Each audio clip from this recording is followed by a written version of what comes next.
Hey everyone, welcome to Movie Watch. I'm your watcher Steve, and today I will be giving you my review of Ahsoka episodes 1 and 2. Please bear in mind that I will include a brief breakdown of the events of these episodes, so there will be some spoilers ahead, but I will try to keep them at a minimum. To begin, Ahsoka centers around the former Jedi Knight and Padawan of Anakin Skywalker, Ahsoka Tano, and the events of the series take place concurrently with The Mandalorian Season 3. The show is written and directed by Dave Filoni, who some will know as the man mentored by George Lucas, the creator of Star Wars. In this show, Ahsoka is played by Rosario Dawson. She is joined by Natasha Liu Bordizzo, who plays the live-action version of Sabine Wren, as well as Mary Elizabeth Winstead, who plays the live-action version of General Hera Syndulla, who are both characters previously seen in the Star Wars Rebels TV show. Making their debut to Star Wars is Ray Stevenson as Balon Skull, who unfortunately passed away recently, may he rest in peace, and Ivano Sacco as Shin Hati. They are former Jedi Master and Padawan. With them is Diana Lee Inosanto, who returns as Morgan Elspeth, who was previously seen in The Mandalorian Season 2. The events of the series so far have centered on Ahsoka, who has set out to track down Grand Admiral Thrawn after she's begun to hear whispers of his return. After questioning Morgan Elspeth, who she had previously captured in The Mandalorian Season 2, Ahsoka has discovered a map to Thrawn's location that, unfortunately, is locked.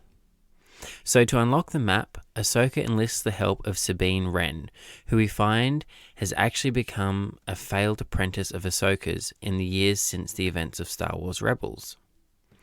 The relationship can be described as tense between the two characters, to say the least, but fortunately Sabine is able to unlock the map, only for it to be taken from her by Shin Hati, the Padawan to Balon Skull, with the help of assassin droids under her command.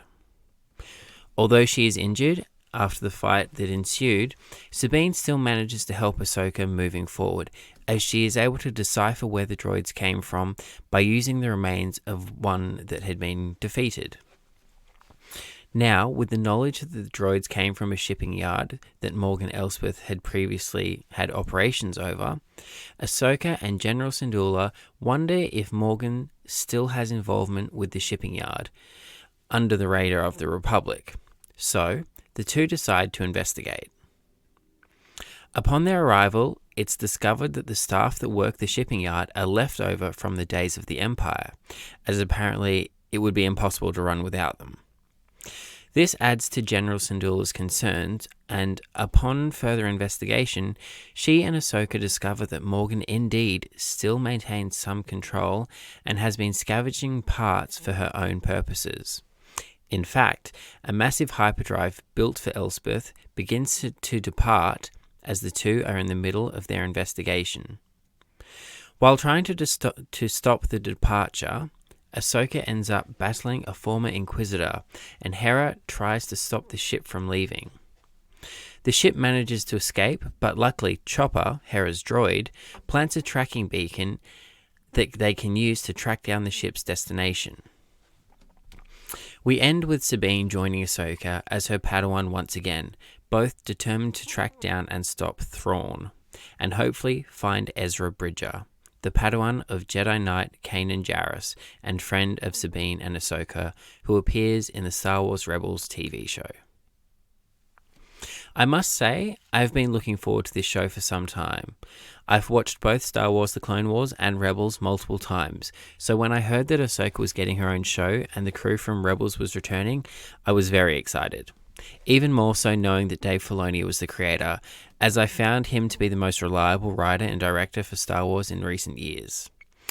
And so far at least, he seems to be doing a good job.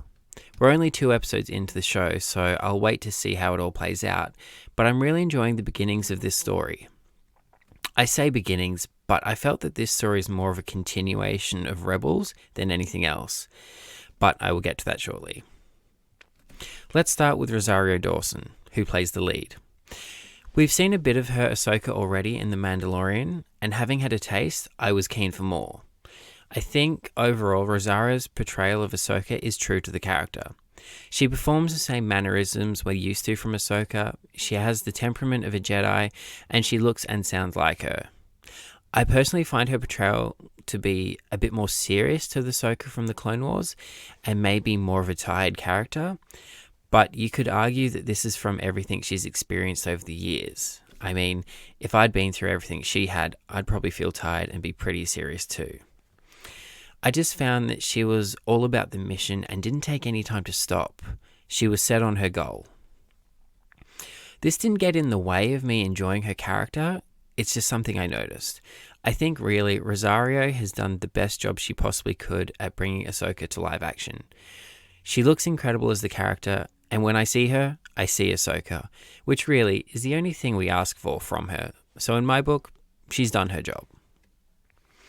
In regards to her character, my only critique so far is that for a show titled Ahsoka, I don't really think we saw enough of her. The story seemed to focus on Sabine more than anything else, which, don't get me wrong, I like her character, but I'm here to see more of Ahsoka, not Sabine. In these 2 episodes, I really don't think there was all that much character development for our Jedi friend. There have been some breadcrumbs that I hope will lead to some good development, but right now, I'm left wanting more. As I said, we got a lot of Sabine. Although I would prefer to have spent more time with Ahsoka, I did enjoy what we got of Sabine. She's definitely had some development, as we can see the struggles with the decision she's made at the end of Rebels to let Ezra go deal with Thrawn alone. And I think she doesn't really know where her place is anymore, as she's lost her team and she seems to spend all her time alone. It seems she's let go of her Mandalorian heritage as well, as she has her armor stored away in a box throughout the first 2 episodes, and she also struggles to accept herself as Ahsoka's Padawan, due to failing her previous trainings. I think the journey for Sabine this season will be accepting herself as both a Mandalorian and a Padawan. And I think we've already begun to see this take place by the end of the 2nd episode, because she puts the armor back on with her lightsaber attached and is ready to resume her training. Personally, I don't know if I like this decision to have her as Ahsoka's Padawan. I don't understand why Dave has gone in this direction, since Sabine has never really showed any ability with the Force previously. It just seems a bit random to me. I'm not completely against it. I'm happy to see where they go with it, but I'm not a huge fan at this stage. The acting was good though. Just like with Rosaria as Ahsoka, when I saw Natasha, I saw Sabine. She had the same defiance that Sabine always did in Rebels. She's got the look down, and she has the drive to do what she thinks is right and not let anyone get in her way.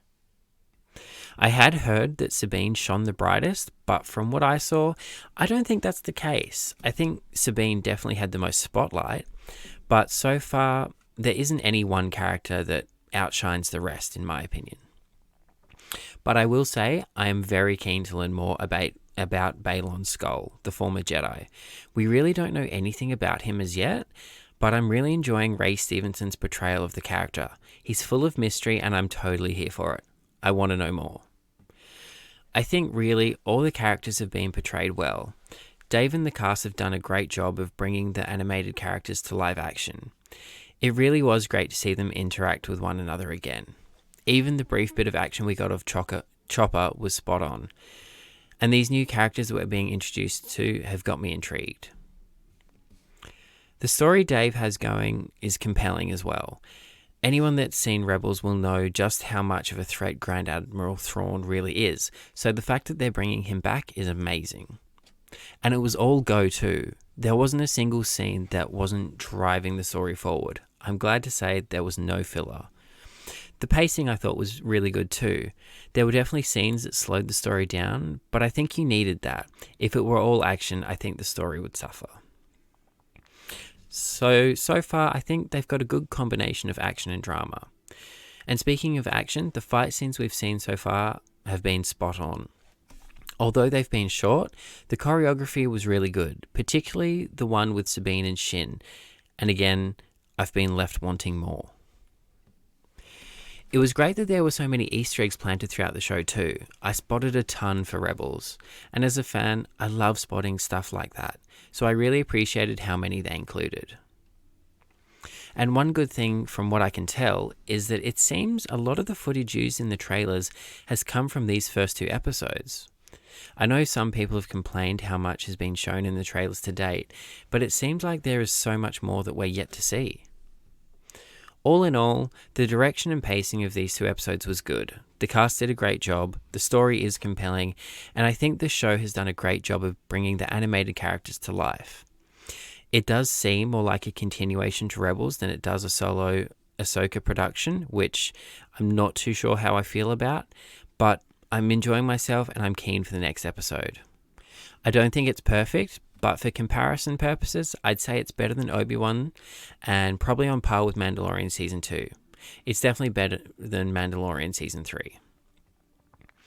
I'm really looking forward to where the show takes us, and for once in a little while for Star Wars, I'm actually excited for the next episode.